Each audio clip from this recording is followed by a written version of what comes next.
Thanks for spending just a minute thinking about God's truth with me today. Today we focus on the truth of Romans 3:18. The point being made by the verses preceding today's verse is that you and I and all of humankind have rebelled against God. We are all guilty before Him. Just listen to this. As it is written, there is no one righteous, not even one. There is no one who understands, no one who seeks God. All have turned away. They have together become worthless. There is no one who does good, not even one. Their throats are open graves, their tongues practice deceit, the poison of vipers is on their lips, their mouths are full of cursing and bitterness, their feet are swift to shed blood, ruin and misery mark their ways, and the way of peace they do not know. The Apostle Paul then summarizes all this by stating today's verse, there is no fear of God before their eyes. It's time to start the clock and break it down. Throughout Scripture we are taught to fear God. Fearing God is the first step in becoming wise. But why should we fear God? Isn't He supposed to be the one who loves us and cares for us? And while most of us are happy to talk about God's love and care, many of us are much less enthusiastic when we think about God's justice or God's holiness. Do you realize that you and I are accountable to God? We are instructed to fear God because God intends to wipe out all evil. Even a casual reading of Scripture should lead us to the conclusion of Hebrews 10:31. It is a dreadful thing to fall into the hands of the living God. So when the Apostle Paul says there is no fear of God before their eyes, he's telling us that we sin before God as if the Lord is not going to respond. We defy God without fear. We disrespect God and we disregard God's warning that the wages of sin is death. There is a reason to fear God. He is the judge and we are guilty. Fear the Lord by submitting your life to Jesus. It is only through Jesus that we can escape the wrath of God on that great and terrible day when God's judgment against evil falls.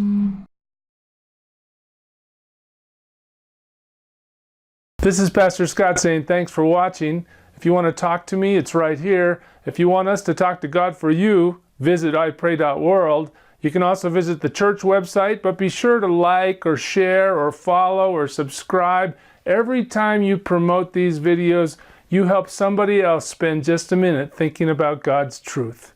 God bless you.